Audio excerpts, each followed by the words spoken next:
Welcome to the Top 10 Backend Frameworks tutorial video series, powered by Digital Learn Lab. Thank you for joining us today. Here are the top 10 backend frameworks for 2023. First we are discuss top 10 backend frameworks. 1. Django. Django is a Python framework for web development. It is one of the most popular Python frameworks, and it is known for its simplicity, scalability, and security. 2. ASP.NET. ASP.NET Core is a web framework from Microsoft that is built on top of .NET Core. It is a powerful and flexible framework that can be used to build a wide variety of web applications. 3. Node.js. Node.js is an open-source JavaScript runtime environment that can be used to build both front-end and back-end applications.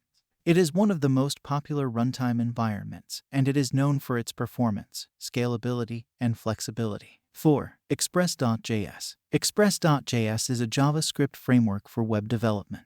It is one of the most popular JavaScript frameworks, and it is known for its simplicity, performance, and flexibility. 5. Ruby on Rails. Ruby on Rails is a Ruby framework for web development.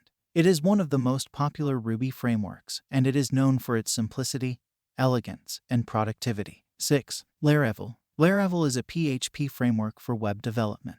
It is one of the most popular PHP frameworks, and it is known for its elegance, power, and simplicity. 7. Spring Boot. Spring Boot is a Java framework for web development. It is one of the most popular Java frameworks, and it is known for its simplicity, performance, and scalability. 8. Flask. Flask is a Python microframework for web development. It is one of the most popular Python microframeworks, and it is known for its simplicity, flexibility, and ease of use. 9. Nest. A progressive Node.js framework for building efficient and scalable server-side applications. It follows the principles of Angular and brings structure to your backend code. 10. FastAPI. A modern, fast web framework for building APIs with Python. It combines the best features of Flask and other frameworks. That's all. Remember to assess each framework based on factors like community support, documentation, learning curve, performance, and compatibility with your project requirements. We will come back with good videos. Thank you so much for watching my video.